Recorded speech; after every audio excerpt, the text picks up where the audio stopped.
10वीं कक्षा के सभी विद्यार्थियों का स्वागत है। विद्यार्थियों, इतिहास के पाठ 3 विश्व के प्रमुख दर्शन। विद्यार्थियों, इस पाठ के पहले भाग में हम 1 से 40 प्रश्न कर चुके हैं और शेष प्रश्न अब शुरू करते हैं भाग 2 में। तो आइए शुरू करते हैं। सबसे पहला प्रश्न है, अष्टमार्ग का सिद्धांत किसने दिया? तो विद्यार्थियों, यह सिद्धांत दिया महात्मा बुद्ध ने। अगला क्वेश्चन है, 42वां, किस बौद्ध संगति के बाद बौद्ध दर्शन 2 भागों में बट गया? तो विद्यार्थियों, दूसरी बौद्ध संगति के बाद यह दर्शन 2 भागों में बटा, हीनयान और महायान। अगला प्रश्न है, महात्मा बुद्ध को किस संप्रदाय ने ईश्वर मानना शुरू कर दिया? यानी कि ईश्वर की तरह से बाकी धर्मों के में जैसे पूजा करते हैं, यहाँ भी पूजा पाठ शुरू कर दिया गया। तो यह महायान के द्वारा शुरू किया गया। अगला क्वेश्चन 44, किस शासक ने 84,000 स्तूप बनवाए? किसके 84,000 स्तूप? बौद्ध धर्म के अनुसार स्तूप बनवाए जाते हैं। तो किस सम्राट ने? सम्राट अशोक ने।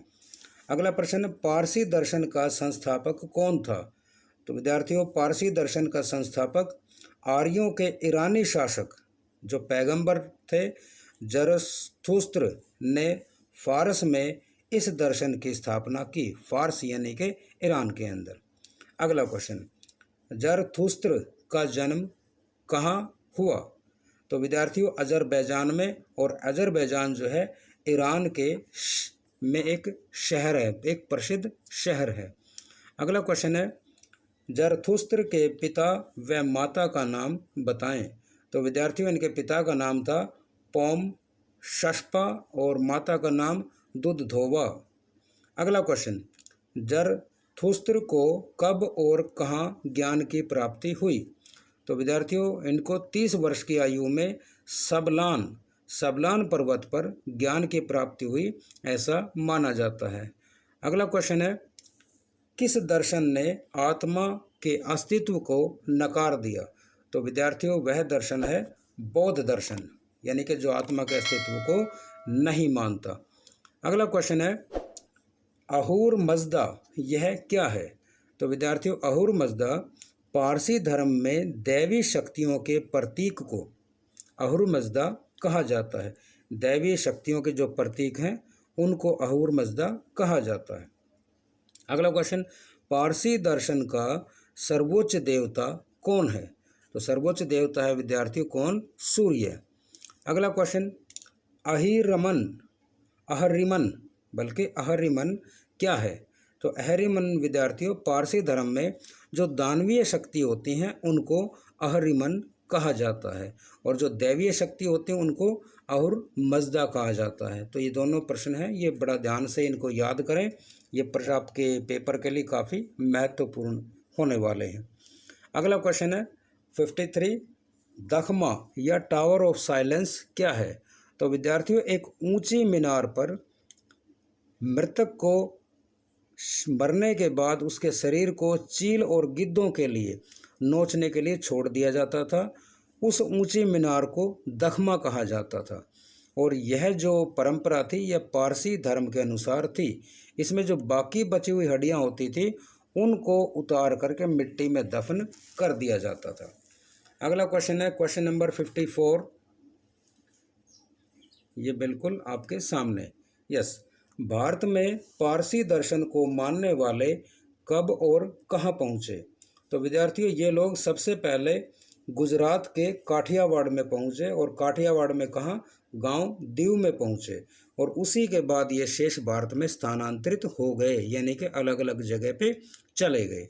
अगला क्वेश्चन है, पारसी प्रसिद्ध जो पारसी व्यक्ति हैं भारत में उनके नाम बताएं, कौन कौन हैं? तो विद्यार्थियों, इनमें दादा भाई नौरोजी जिनका स्वतंत्रता आंदोलन में योगदान है, जमशेद जी टाटा एक बड़े उद्योगपति और फिरोज शाह मेहता।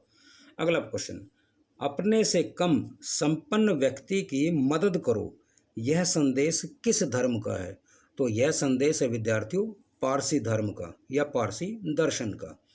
अगला क्वेश्चन, यहूदी दर्शन का आरंभ किसके द्वारा किया गया? विद्यार्थियों, यहूदी दर्शन का आरंभ पैगंबर हजरत अब्राहम के द्वारा किया गया। किस दर्शन का या धर्म का? यहूदी दर्शन का या धर्म का। अगला क्वेश्चन है, यहूदी दर्शन का संस्थापक किसे माना जाता है? संस्थापक, इनको आरंभ करने वाला और ये स्थापना करने वाला। तो संस्थापक माना जाता है विद्यार्थियों हजरत मूसा को, या आप मूसा भी कह सकते हैं, सम्मानजनक रूप से हजरत मूसा कहेंगे। अगला क्वेश्चन, तनख यह क्या है? तो विद्यार्थियों यहूदी धर्म का ग्रंथ जो हिब्रू भाषा में लिखा गया है उसे हम तनख कहते हैं। जैसे हिंदू धर्म का आप कह सकते हैं गीता या रामायण आदि। अगला क्वेश्चन है, सिनागोग यह क्या है? यह विद्यार्थियों पूजा स्थल है, यहूदियों का पूजा स्थल, इसे सिनागोग कहा जाता है। अगला क्वेश्चन है, नैतिकता को किस दर्शन ने अधिक महत्व दिया है? यानी कि नैतिकता सर्वोच्च रखी है, तो वह रखी है विद्यार्थियों यहूदी दर्शन में या यहूदी धर्म के अंदर। अगला प्रश्न, इजराइल की राजधानी कहाँ है? तो इजराइल की राजधानी विद्यार्थियों यरूशलेम के अंदर, और यरूशलेम यहूदियों और ईसाइयों दोनों के लिए काफ़ी सम्मानजनक स्थान माना जाता है या धार्मिक स्थान माना जाता है। अगला प्रश्न है, सुलेमानी मंदिर या सिनागोग कहाँ स्थित है? तो विद्यार्थी यह स्थित है कहाँ पे? यरूशलेम के अंदर। अगला प्रश्न, चीन में महात्मा बुद्ध का समकालीन सुधारक जो था, या समाज सुधारक कहें या धर्म सुधारक, वह कौन था? तो चीन के अंदर कन्फ्यूशियस जो था वह महात्मा बुद्ध का समकालीन था। अगला प्रश्न है, कन्फ्यूशियस का जन्म कब और कहाँ हुआ?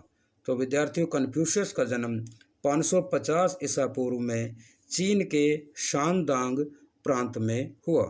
तो विद्यार्थियों इसी के साथ में पाठ 3 के शेष प्रश्न संपन्न होते हैं। आप इन सभी प्रश्नों को लिखें, याद करें, निसंदेह ये आपकी वार्षिक परीक्षा के लिए काफ़ी महत्वपूर्ण रहेंगे।